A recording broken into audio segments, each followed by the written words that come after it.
All right. Before we get to today's Sit Down Zumock podcast, you're not going to want to miss it. I want to thank you, the listener, the subscriber, the Patreon member. Because of you, you make this little boat go. This is coming from the captain who steers the ship. So thank you so much. I don't know where you listen, whether it's on iTunes, Spotify, Pandora, iHeartRadio, Google Play. Thank you. Thank you very much. Or my YouTube channel, ladies and gentlemen. If you haven't hit subscribe, do it now because you can get the video portion of this on YouTube. Go to youtube.com/sit-down-zumock. That's also if you're in the $10 range on Patreon, which you can subscribe to is for as little as $3. Patreon.com/sit-down-zumock. That's patreon.com/sit-down-zumock. Check out all the reward tiers that you can get. It's the best way you can support a comedian right now. Tim Dillon, I will bring this up every single time. I love Tim Dillon. I just opened for Tim Dillon. He is making, no joke, $125,000 a month. That's not even including live reads, his stand-up shows, his meet and greets, or whatever he's doing. That's impressive. So if you have $3, go ahead and sign up to the Patreon. I'm doing all kinds of cool rewards. I'm changing the tiers. Get tickets to my show, meet and greets, bonus episodes, Mondays with Mazer. Go check it out if you haven't already. And if you want to sponsor the Sit Down Zumock podcast, and let's be honest, why wouldn't you? Why wouldn't you? I will speak passionately about your product, your agenda. What are you running from? What are you running for? Let me talk about it. Let me sell you. The days of advertising on terrestrial radio, you're throwing your money away. It's over, people. I'm sorry, it is over. Look at the YouTube numbers on a lot of terrestrial radio shows. They are so low, so low. Why are you wasting your advertising dollar there? People are finding things. Technology's changing. People are evolving. I know you have your old habits, getting in the car, turning on the radio. Well, now I've been in a couple. I just took an Uber. The guy he didn't have radio. He had buttons that he pushed. It said Pandora. It said iHeart. It said iTunes. It said Laughable. He had all the apps on his dashboard. So it's changing. So you're going to want to get behind a podcast, a passionate podcast that's passionate about products, passionate about pushing, especially local business is what I'm interested in. Of course, I'll take your Pepsi ads, your Coca-Cola, but let me push the local, the little guy, because I'm the little guy in the podcasting world. I'm not Joe Rogan, okay? I know where I stand in this business, but I got followers. I got fans, and these fans are passionate.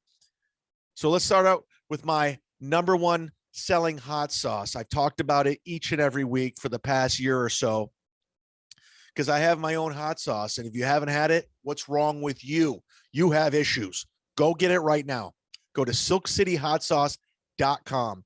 Bookmark that bitch, and you can get Z-Man's Mango Madness, Florida's greatest tropical sauce, the number one selling sauce at Silk City Hot Sauce. Go there now.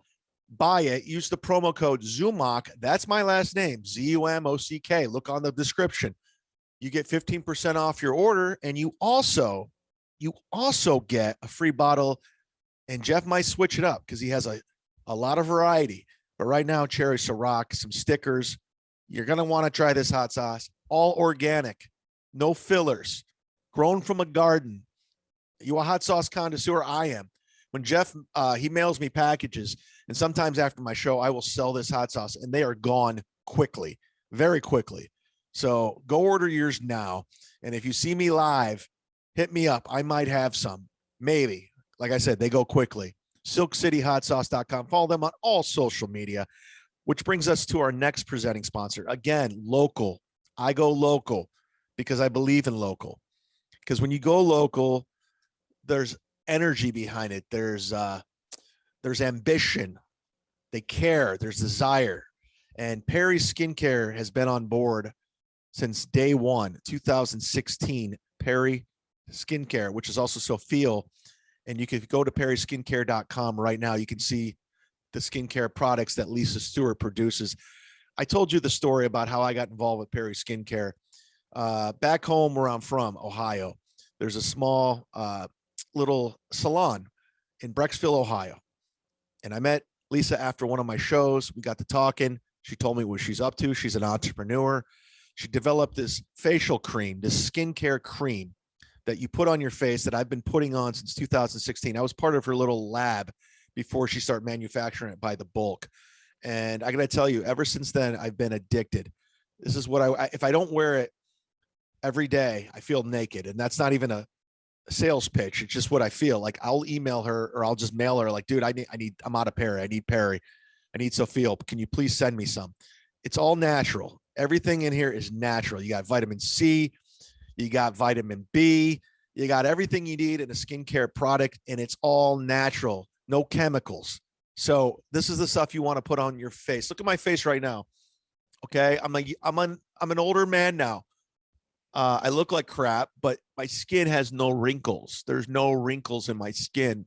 At my age, being out in the sun every day in Tampa, Florida, you should have wrinkles. I have none. So this stuff brightens it. It exfoliates it, tightens it. You just put the cream on your face. You rub it in there after you get out of the shower and you feel like $1,000,000. You look like $1,000,000. There's a glow. It's soft. If you use the promo code CHAD10, that's CHAD10, CHAD, the number 10, right? You can get 10% off your order. And like I said, $100 or more, free shipping. So go check that out. Use the skincare. Let me know what you think. Send me a message. Send Lisa a message. I think you'll be pleased with this. Again, Sophia Perry Skincare. Boom, boom. And I mentioned it earlier, the Patreon. Patreon.com/sitdownzumock. Check it out. Again, little as $3. I think that's the cheapest Patreon around. Everyone else is charging $5. I charge $3. But there's different tiers, 10, 20. And for $100, you can be a local sponsor for 1 month. So if you, like I said, you have a business, you got a product, an agenda, send me a direct message on all social media. My name's chadzumock. If you haven't guessed already, the captain, the Z-man, you know me, Florida's greatest, Florida's most wanted. And we could talk business. All right. With that being said, let's get to today's episode of Sit Down Zumock. Holla.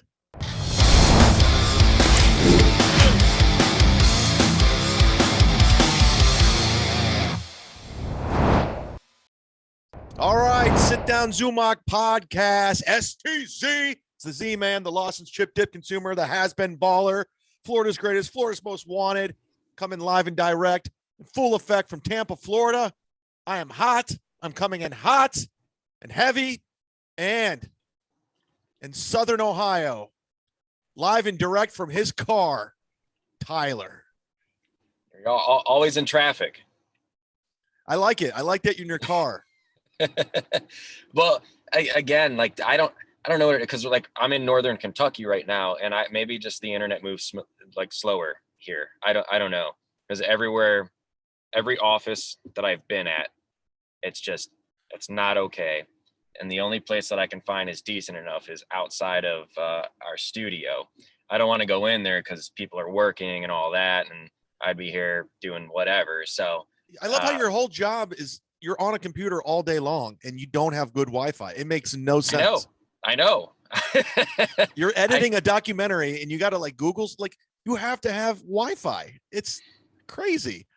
Which, at the very base of it, I do have Wi-Fi, but still, like if you're running a business where you're editing film, you might want to put some Wi-Fi in, like a strong Wi-Fi. Call Time Warner, Spectrum, whatever.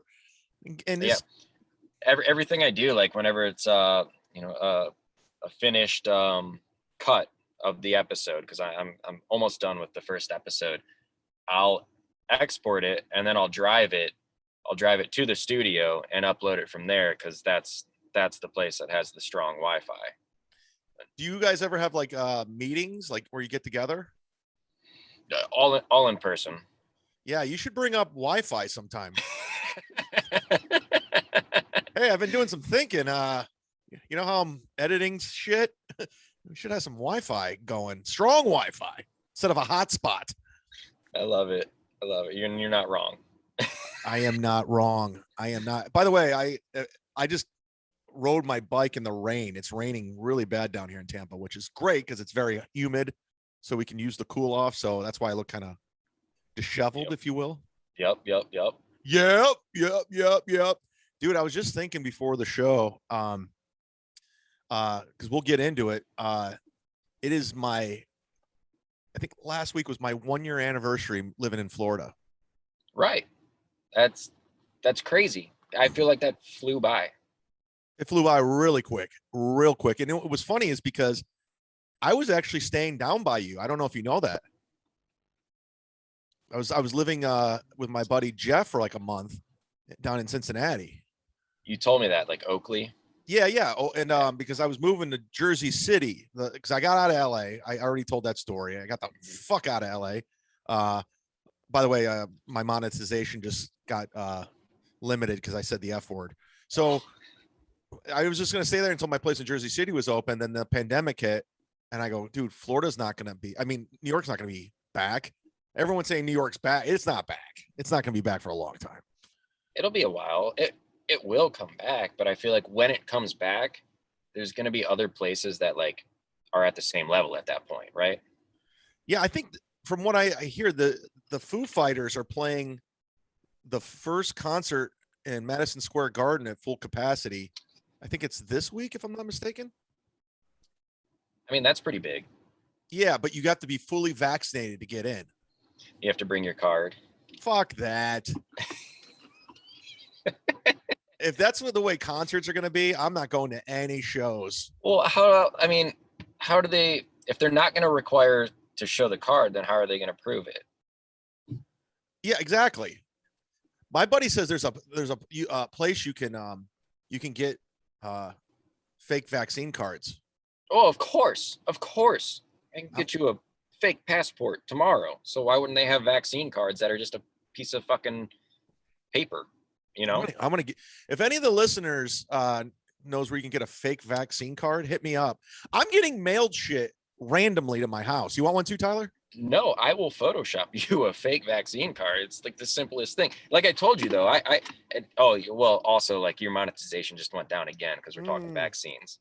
But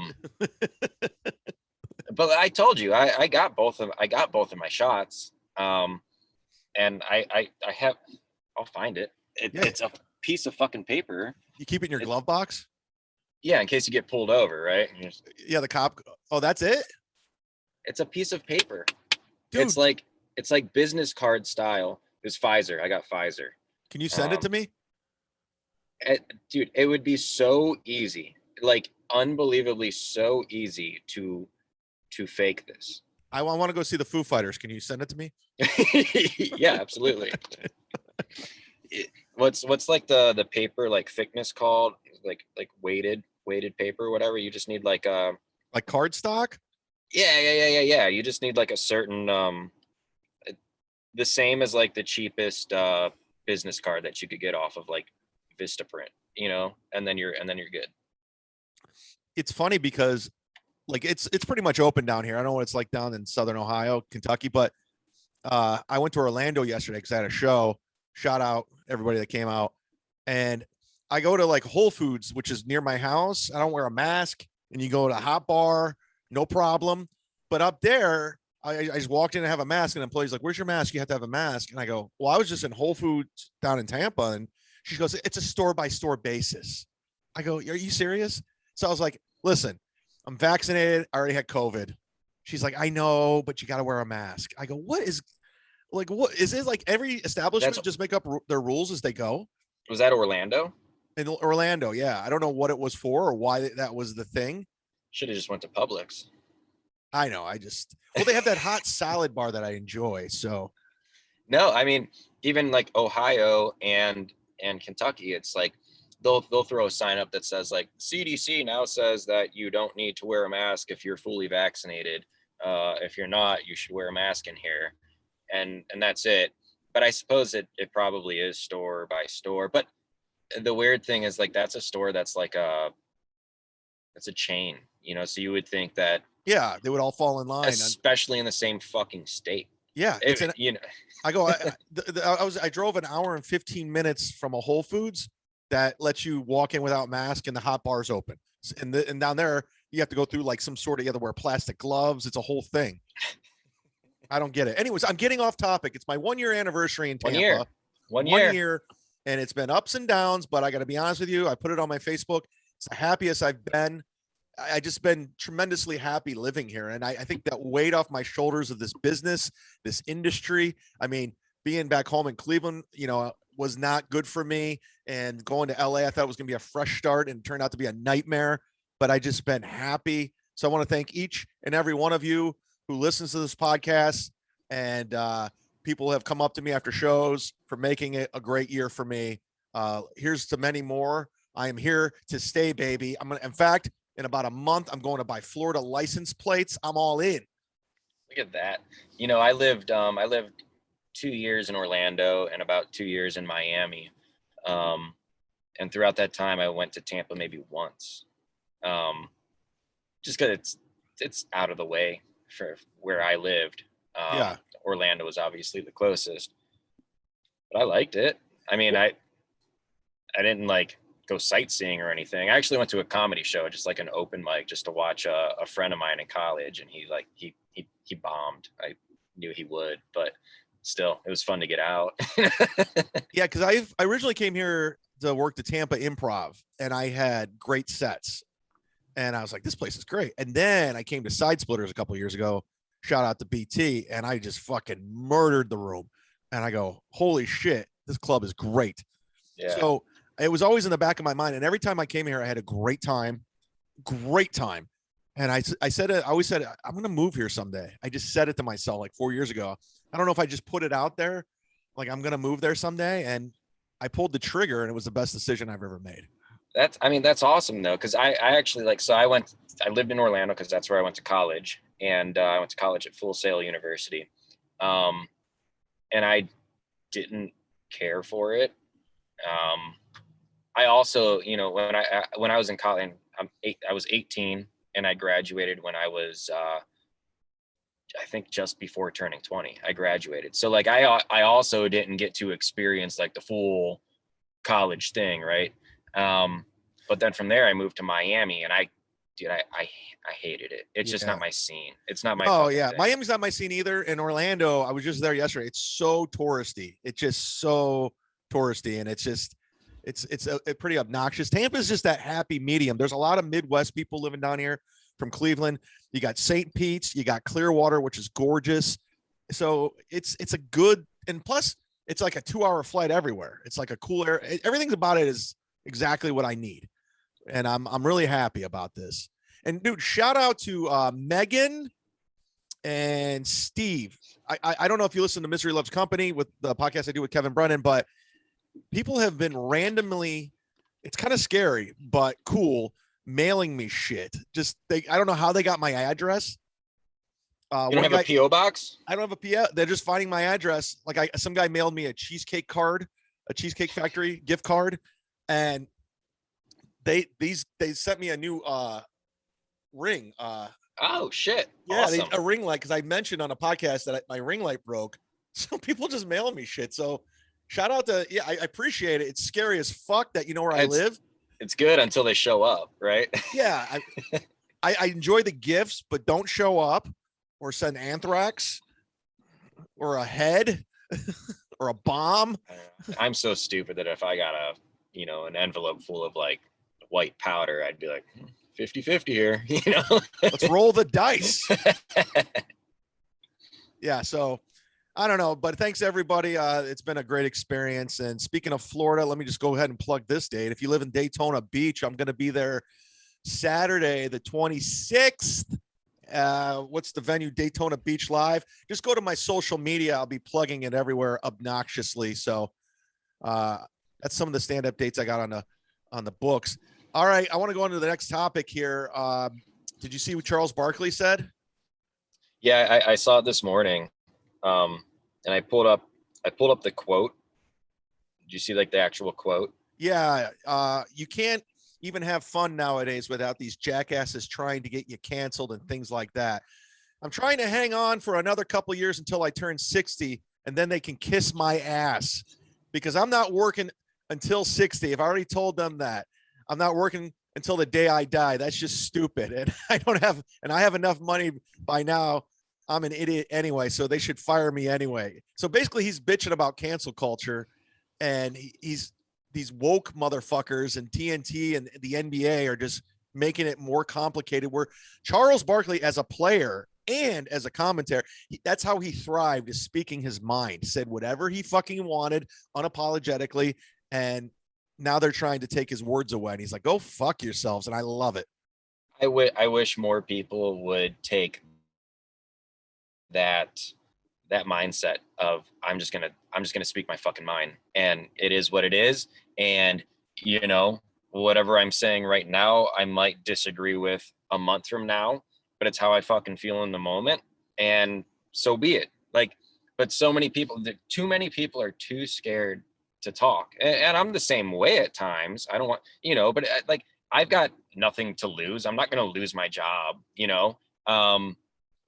But I think too many people in positions like his are too scared to actually speak their mind, and they're just going to play it safe fucking constantly. And so reading that quote, I'm like, that's perfect. Like, that's the way it should be, because again, the whole woke thing, I don't know.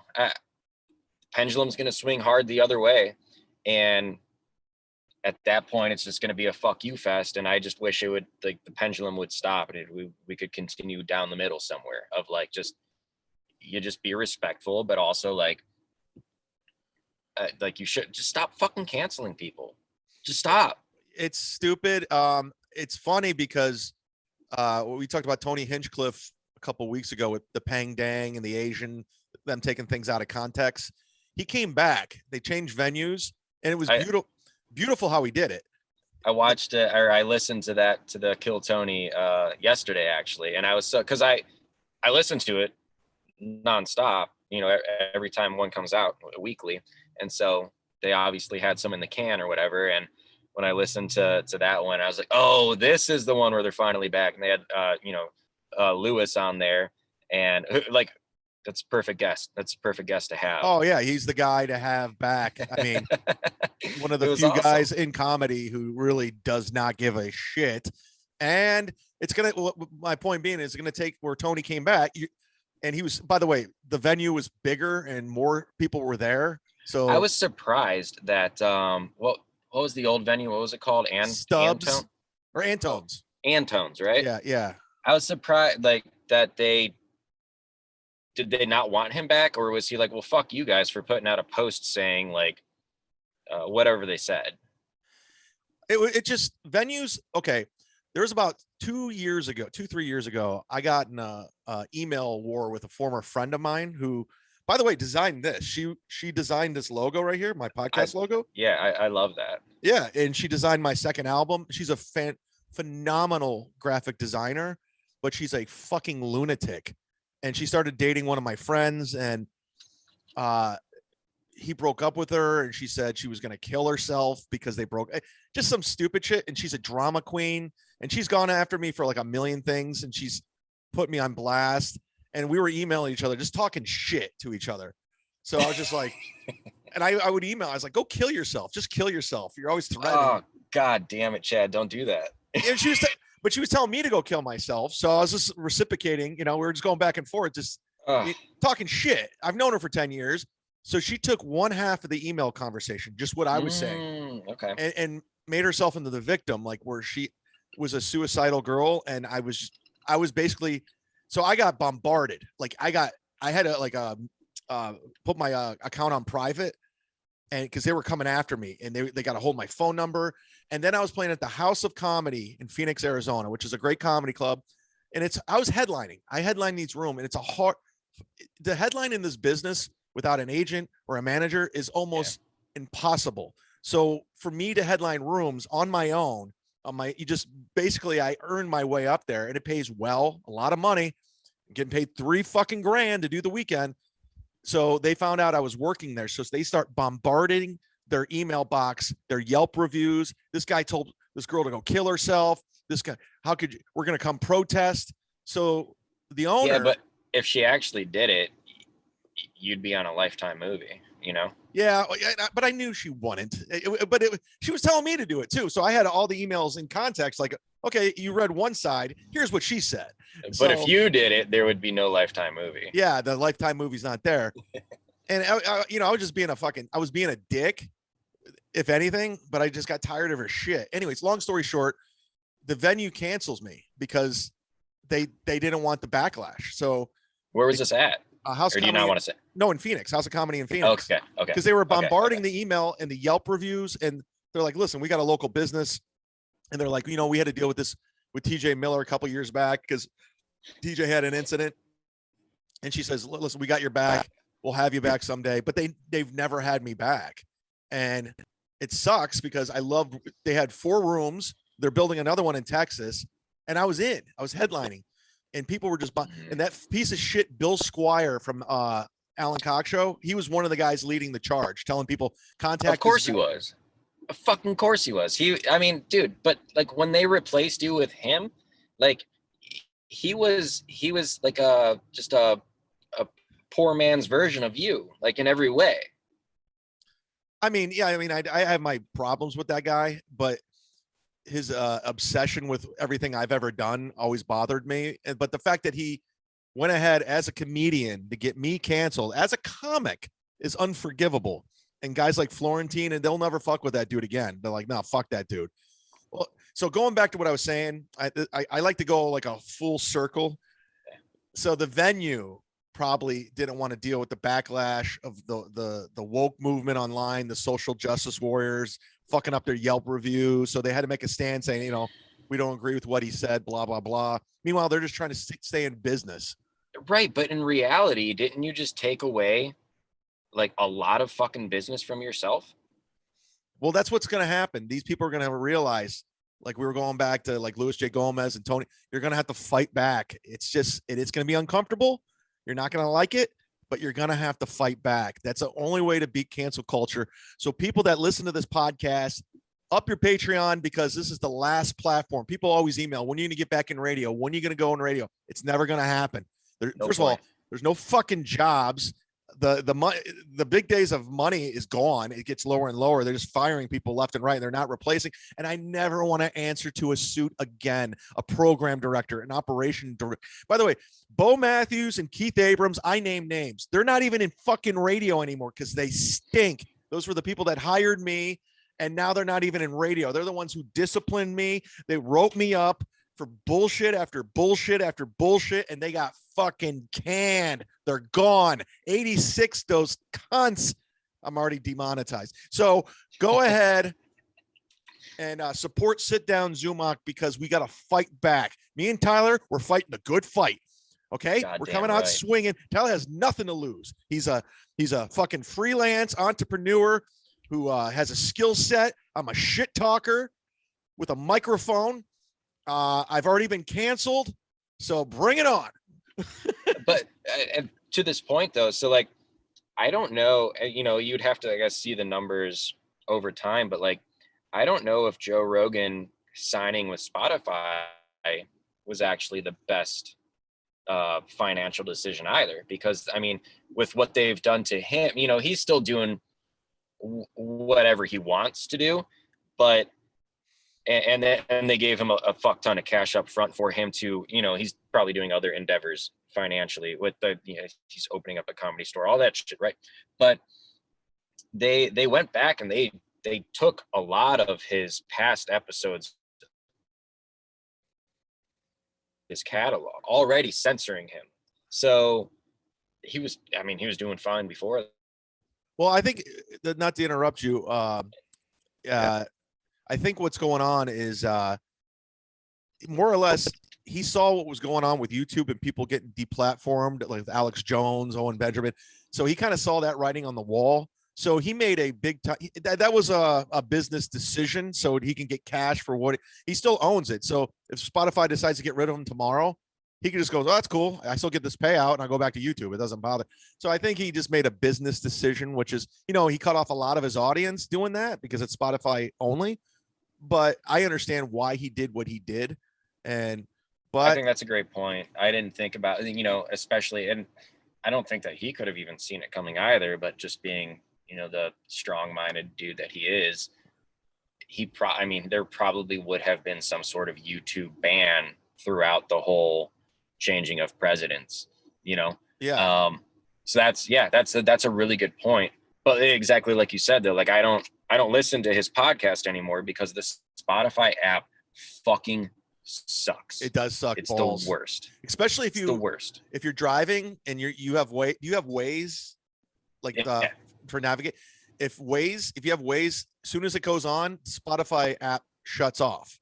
So every time that chick says turn right or go left or every time Spotify goes off. So I'm like, this app stinks. But yeah, so anyways, it was a business decision. I understand what he did, and but you're gonna have to fight back. I mean, these woke social justice warriors, I'm over it. Come at me. Again, like I said, I'm canceled. I don't give a fuck. Bring it on. Let's fight. Let's fight. All right, this leads me to the next topic. This is personal, and I need love advice. This might be I'm interested. This might be a weekly segment since you're happily married with a family. And as you know, I'm in my 40s. I'm single still. People are always like, why are you single? And I'm like, because all my friends are divorced and it doesn't look like it's a good idea. And I don't want to lose half my shit because I don't have half my shit. I have nothing. So I'm going to lose half of nothing, and that's not going to be fun. Anyways, so my first girlfriend. You'd have to give her the poster of yourself right behind you. That's it. You get this or that. Which one do you want? So my first real girlfriend, I mean, I had girlfriends prior, but they were I would say my first love, like where you felt love that I'm a feeling I, don't feel often. And I was very young. I was like in my early 20s. She was 3 years younger than me. I think she was 18 when I started dating her. And then she went to college and it was a whole thing. Anyways, we dated for about 3.5 years and she broke up with me. She went to college. She was, she was a hot chick in OU. So of course she's going to meet somebody else. It is what it is. It was, and, I was obsessed with her. To this day, there was something about her that drove, I was all about her. Where was she from? My hometown, Kent. Went to my high school, Kent Roosevelt. Okay. And, but there was just something about her and that having that feeling that I've never, I've had with other ladies along the way, but she was the first. And the way, we broke up. And then I ran into her. I did the math. The last time I spoke to her was the year 2000. Wow. Yeah, I was in a basketball tournament. We were in a rec league at Kent State University. Now, my rec league team was awesome. We were amazing. So we got into a tournament and we won the tournament. In the tournament, you could go play other MAC schools, for the championship of the best of the MAC. So it was down in Ping at OU, and I ran into her there and we talked. It was the first time I seen her, and we had been broken up for 4 years at that point, but I was still into her.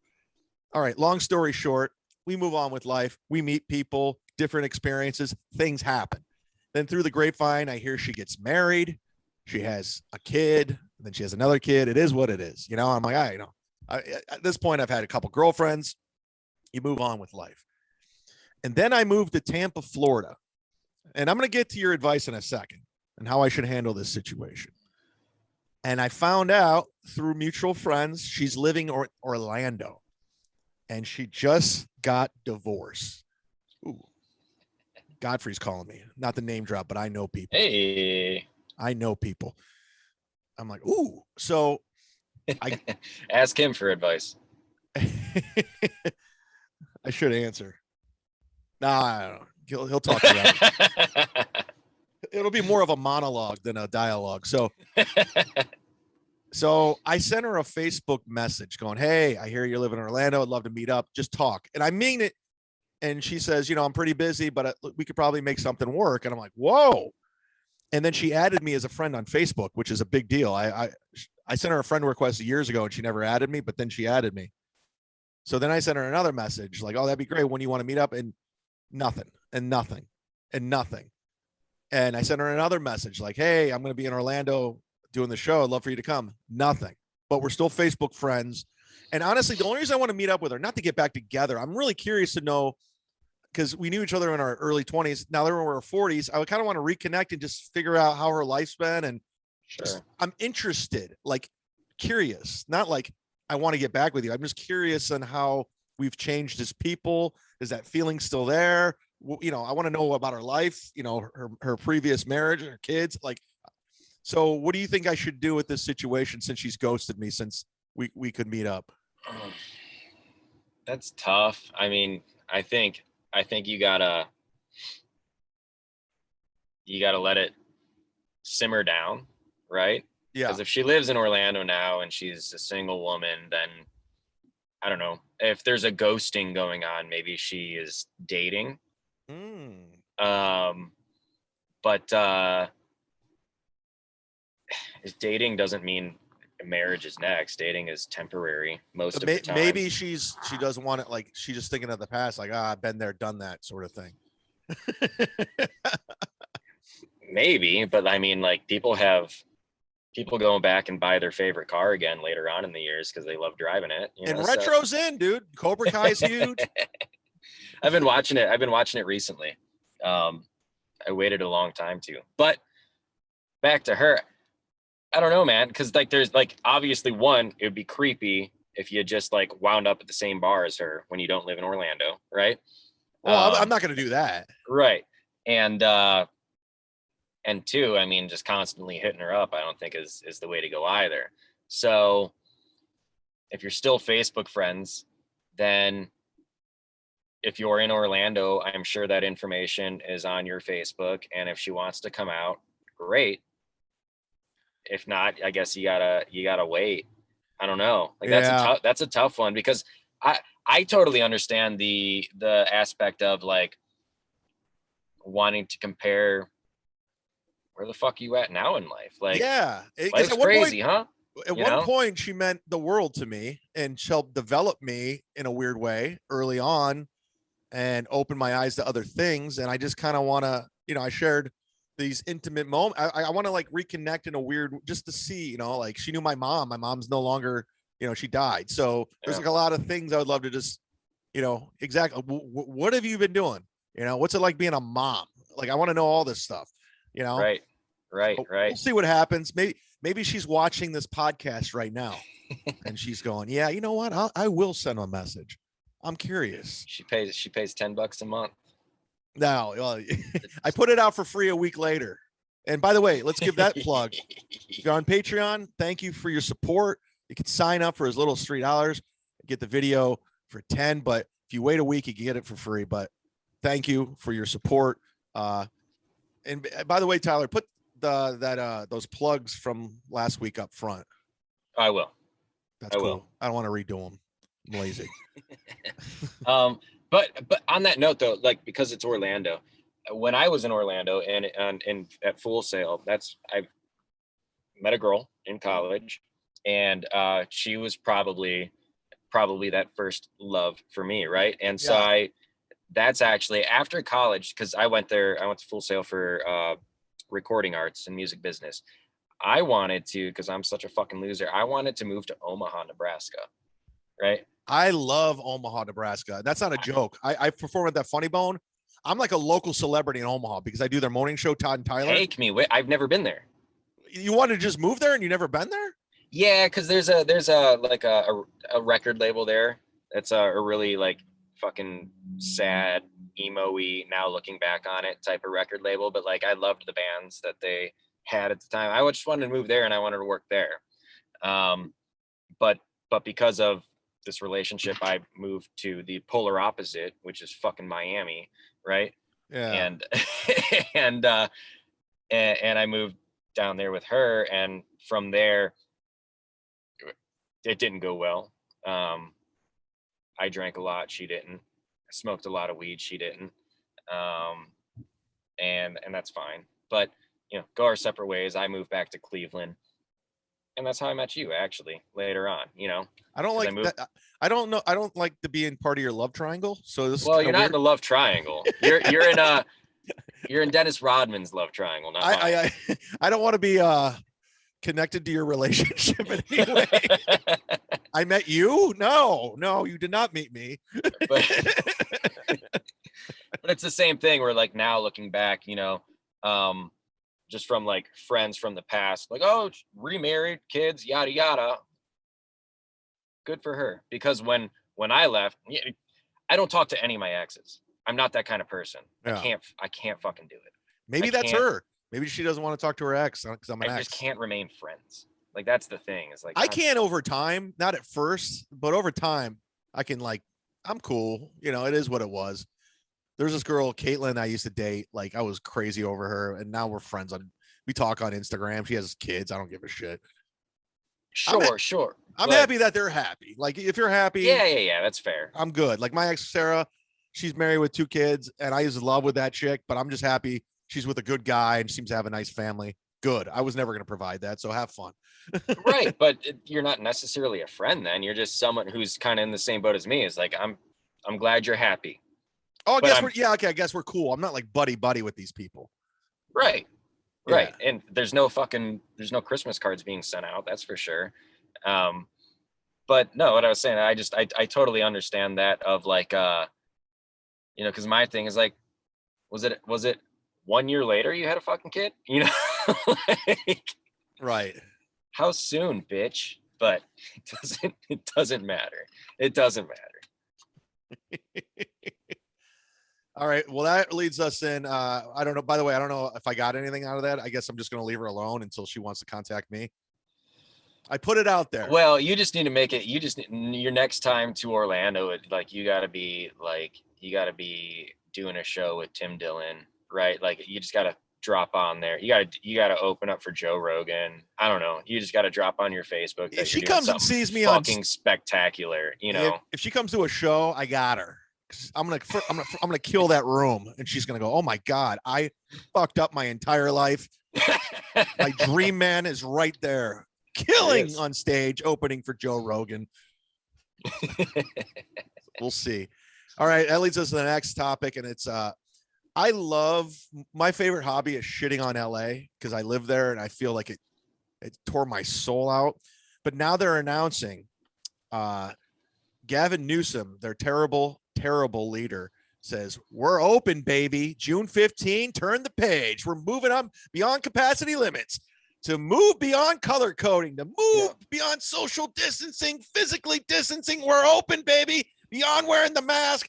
I need reelected. Everyone hates me. This fucking state stinks. I ruined it. There's homeless people everywhere. We pay $5 a gallon for gas. Why would anyone move there? Everyone's a piece of shit. All you non-binary pieces of shit. Anyways, they're open in California, and they think it's a big deal. And they're late to the party. But the thing is too, like, if you were to look at the coronavirus stats, like, they actually just had a small increase of people getting corona and dying from it. Oh, so, shut it down. So if you were going off of that, you're doing the wrong thing, Gavin, of what the fuck you wanted to do in the first place. Like, it just makes no sense.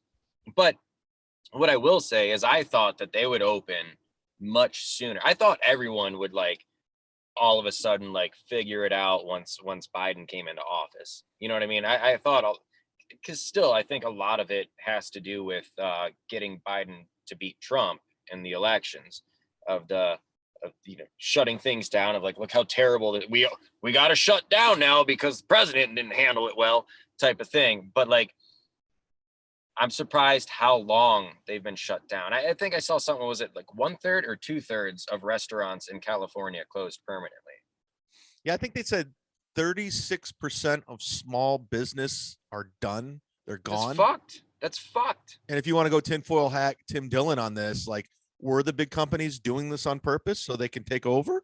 I don't know, but I just think it's pretty gross. I think the whole pandemic was handled extremely poorly. And if anybody got anything out of this pandemic, you realize, do not trust these government officials, these so-called Dr. Fauci's, these fucking morons, because they don't have our best interests in mind. And it's hilarious because this guy, his approval rating's just in the shitter.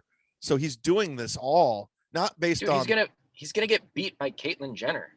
I know. It takes a transgender lady, former Olympic decathlon gold medalist male, to beat your ass. No, this guy's a piece of shit. He's garbage.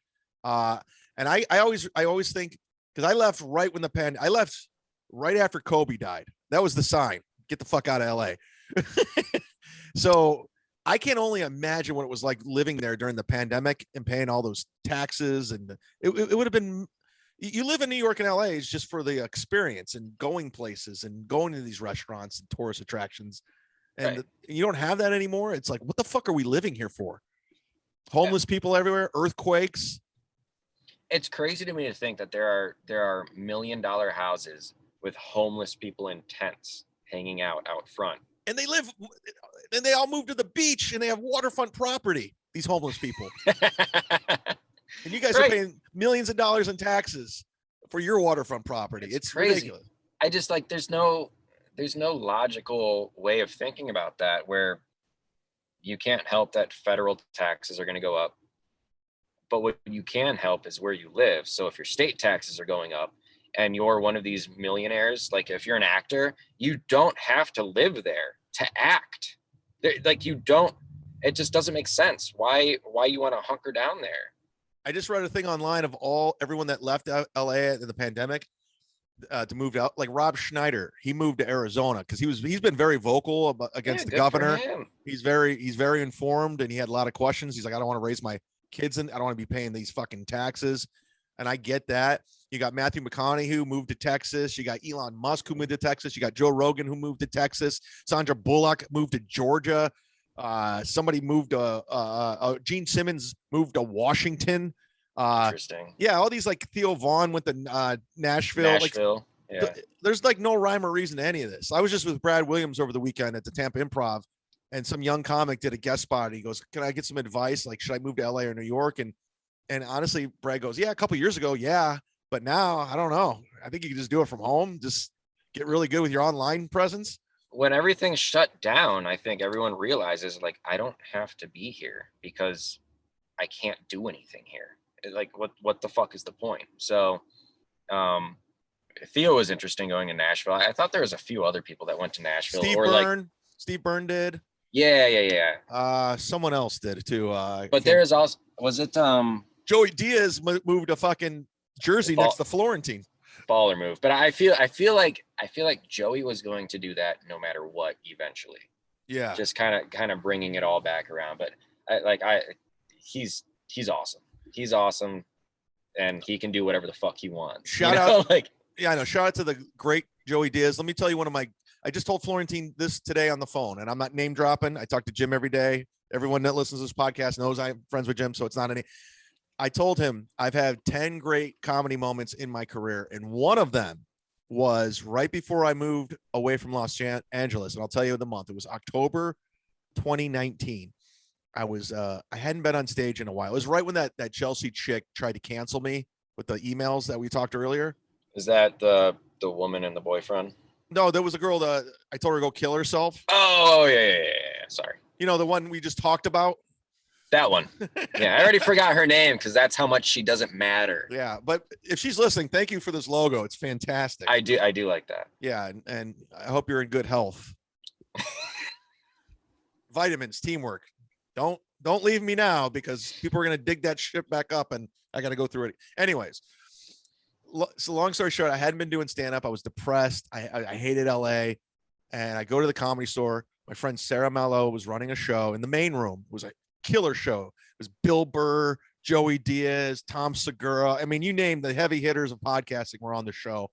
I walk in and I go to the back room and I'm hanging out, and Sarah's freaking out. She's like, "Oh my God." I go, "What's the matter?" She's like, "Bill Burr just canceled. I don't know what to do." And I go, "Oh shit."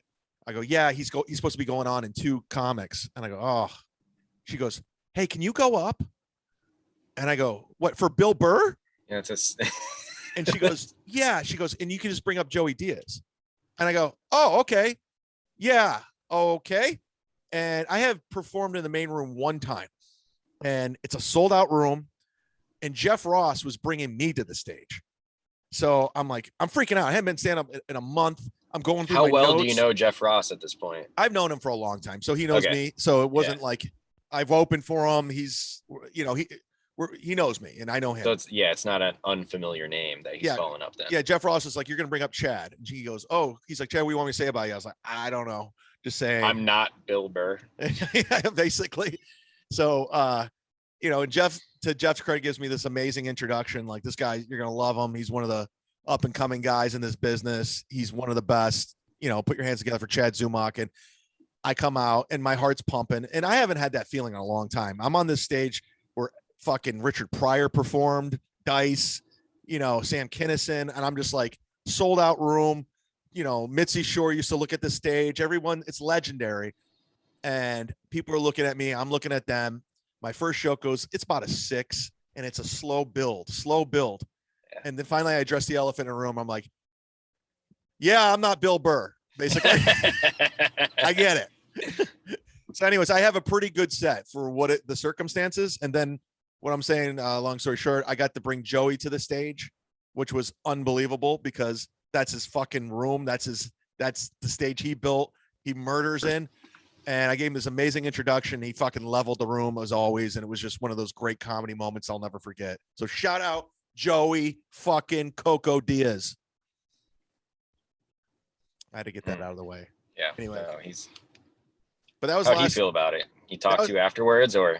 I told Florentine, he knows who I am, which is great, but I never bother these guys. Like I heard Rogan on a podcast say I was funny once. I was like, cool. I didn't even know he knew who I was. And I've talked to him a few times. So I just don't bother him. Bill Burr, I've hung out with Bill Burr. I gotten drunk with Bill Burr, but I never bother him. I don't think he remembers me, but I guess they do. Who knows? But yeah, I don't know because I see these scumbags, these LA climbers, social climbers. I see them all up in their ass and it grosses me out. I was like, I don't want to be that guy. I've seen Joey once in Cleveland. I cannot remember the name of the club because the club Hilarities it was actually a music venue, East Cleveland, popular one. It was Grog Shop, yeah, and it was Joey Diaz and Red Band, and they're waiting, and they were an hour late and showed up just so fucking stoned out of their minds, like, and didn't give a fuck. But like everyone in the room is fans, and so no one gave a shit, right? And they just went on and did their thing. But like, I think at that time you could see Red Band was like really stumbling, and then like Joey was just Joey when he came up on it. And it was I mean, I like Red Band, but he's not really a comic. He's not. I mean, he's not a comic, but he is someone that I respect a lot. In the podcast game, dude. He's responsible for what we do. Like him and Joe Rogan really paved the way for all of this, and I have nothing but respect for him. And he actually. So being a Columbus guy, I'm not. He is. Yeah. I have a buddy that I grew up with, Nathan Christoferis. And I cannot remember Nathan's older brother, but Nathan's older brother was, I think it was like roommates maybe with Red Band at one point in Columbus. So if you went like really, really early on to the Joe Rogan podcast, I don't even know if you could pull up that episode, but you can find the title. He had this guy on the podcast where it was just Red Band, Christoferis, and Joe Rogan. And so I always thought that was the coolest thing, because I was like,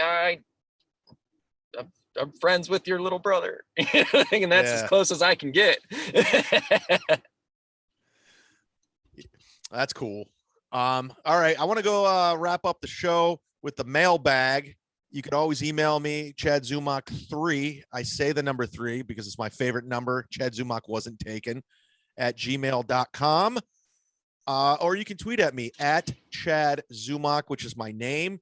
People are always like, you should do something simple. You should change your name to something simpler. Go fuck yourself. It's my name. I'm going by it. I'm not a hack. It is what it is. Try Savchik. Yeah, try Savchik.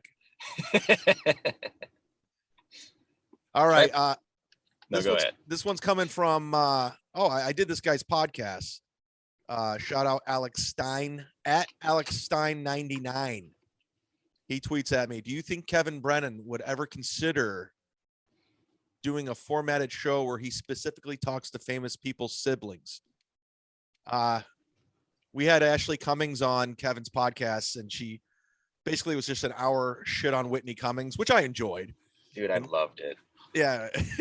not even because like I went in going like, yeah, fuck Whitney. I actually went in going, I didn't even know she had a sister. And by the end of it, I'm like, Whitney's fuck that Whitney. Bad? She's that bad? I was like, holy shit. Because I thought she grew up poor. Yeah, it's all make-believe in the land of Hollywood. You can just say whatever the fuck you want. But going to your question, Ugh. I don't think that's the reason why Kevin's show thrives is because you never know what you're going to get. I might be fired tomorrow. It doesn't, you don't know. Today he's doing the podcast solo. I just found it out. I didn't know. I go, hey, what time are we doing the podcast? He's like, I'm doing it solo. I'm like, all right, fair enough. So you can't put Kevin Brennan in any kind of format. It's not going to work. Look at our football show. We barely took football anymore. We just talk about, he was bitching about fucking Dave Landau for an hour on our football show. So a format's not going to work for the man, Kevin Brennan, but it's a good idea. This one's coming from at THOSS 2401, Those 2401. He says, Chad, can you just come back and save the afternoon show on WMMS? They're a bunch of pansies. No. Is that still Alan Cox? Yeah. He's still broadcasting. Wow. Still? You know what? It's funny because by year 2, he was always talking about how he's going to leave that market. Like, I'm going back to, Chicago, and he's still there. Like, he hated Cleveland and he's still broadcasting there. So these people who think they're bigger than Cleveland, you might want to embrace it because they embrace your shitty show. So, but again, that goes back to like, I wonder what the numbers are now to what they were when you were there, because no one's fucking, I don't listen to the radio. I turn my fucking podcast on and drive home. So yeah, they're still, and I'm quoting the great Red Band Antenna Queens. I heard him say, they calls them Antenna Queens, not Red Band, Red Bar. Okay. But there's people that still have their daily routine, and radio is one of them. They get in the car, they turn on MMS on the preset, and they'll just but they're dying. They are. Those people are dying. And that's obviously the audience is growing smaller and smaller and smaller since I was on the air. And it's had nothing to do with me. It's just the fact, like you said, I listen to the podcast, and no one really listens to radio. So, they might just be in a situation where people are used to them. They get good enough numbers, and the sales staff can still sell them. They have something to sell. What's funny for me is like what the only radio that I actually listen to, because like I used, when I was still in Cleveland, it would always be what was it, 8:50 a.m. ESPN. Yeah, and Tony Rizzo. Just 8:50. I used to listen to Tony Rizzo when I was a landscaper. I liked Rizzo up until I saw him a few times, right? Or your brushed shoulder, because everyone doesn't know. I used to be the director of video production at Pro Football Focus. So I was always, I went to the Super Bowl that was in Miami.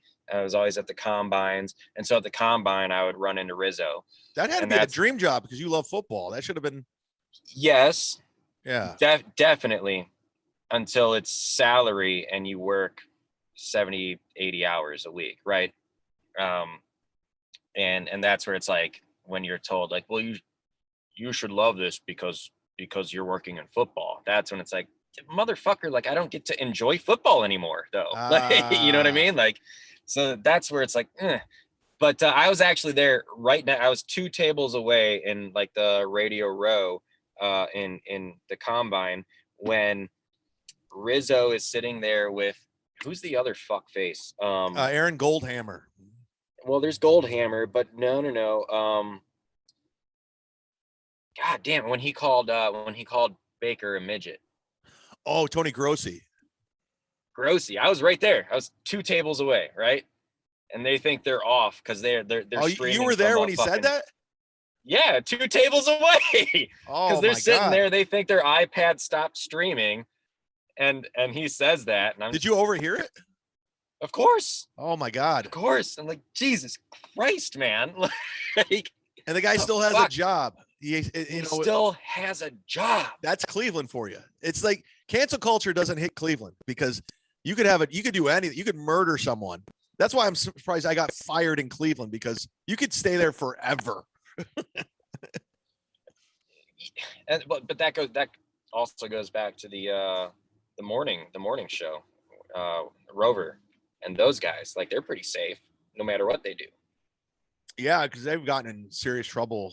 A lot of trouble. Yeah, I mean, but those days are number 2, and I think they realize it. Like, the big days of getting money is gone. So I don't know when their contract's up. They got to be on their best behavior. Like you said earlier, let's wrap this thing up in a bow with Charles Barkley, how everyone's just becoming more safe and becoming pussies. That's radio too. They're all scared of losing their gigs too. All of them. So that's why radio is watered down and diluted. It's not that good. I don't know what the fuck Alan Cox is doing anymore, but I guarantee it's not edgy and he's not taking any chances. Can I ask you just one thing? Sure. Just from your inside sources, do you know, was the Baker Mayfield getting head in the Cheesecake Factory parking lot? Do you know if any of that's true or if that was just a Rover's Morning Glory? It's hard to say. I think PR thing that they did. I think it was in a time of Me Too and just allegations. Women could just say things whether they're true or not, and she could have just been fabricating that story. And people just ran with it because you get page clicks, and Rover they did. And Rover obviously took advantage of it too. Like, I'll have her on the air. This is content. It's it's white. It's this white trash, gossipy, TMZ bullshit. And Baker did what you're supposed to do, just ignore it and it goes away. But that's exactly what he did. I don't think he's ever addressed it once. Yeah, and he, and who knows? I don't know the story. I don't know what actually happened, but I guarantee it was probably not the truth, but then again, who knows, who gives a fuck, but right. that's how you got to deal with a lot of this shit. If there's some big news story, just ignore it and go about your business. That's one thing I do love about Rogan, because they've been trying to take him down forever. He just ignores it and they move on to the next thing. And the news cycle travels so fast that they'll go on to the next thing. And I've been a part of like the Patton Oswalt pile-on, and I've been a part of these things. I've seen how they work, and they eventually do go away. Yeah. Well, bad news travels fast. That's for sure. Rack me. Tyler, where can people find you? If you're not on social media, which I love. Yeah, no. I mean, I love doing a podcast with somebody who's not in comedy. You're not pushing. There's no fucking point. There's no point for me. Again, like my friends, dude.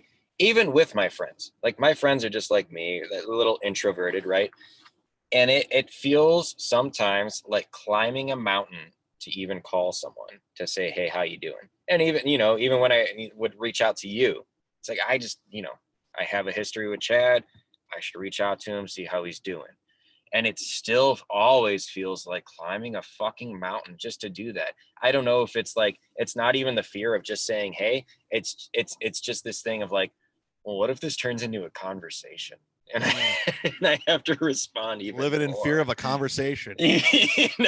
But maybe that's how my ex in Orlando's looking. I don't want to have a conversation. Dude, maybe. Because if it's all just through like text, DM or whatever, a phone call I found is a lot easier because you can get a lot more accomplished in a lot smaller time. It's way easier. And you can tell right away if someone doesn't, if they can just hang up or what, and just not answer. I got one friend that hasn't fucking reached back out in like 2 months or so because I told him I don't like how his fiance was responding to me. So he was in the hospital and I could not get answers, and I haven't heard from him really since he's got out. And I was like, she's a fucking cunt. I don't know what to tell you. Like, she sucks, and I haven't heard. So hey, speaking of phone calls, we're gonna get I think by next week we'll have a voicemail where we can play voicemails. Hey, that's awesome. Slowly, but surely, brick by brick, we're building this thing. And thank you for all your subscribers. Get this on any platform, Pandora, iTunes, Spotify. Go hit subscribe, leave a comment, 5-star review, and hit the mailbag, do what you got to do. But thank you so much for listening. Again, on behalf of Tyler, we will talk to you next Wednesday, every Wednesday, guys, and sign up to the Patreon. That's a wrap.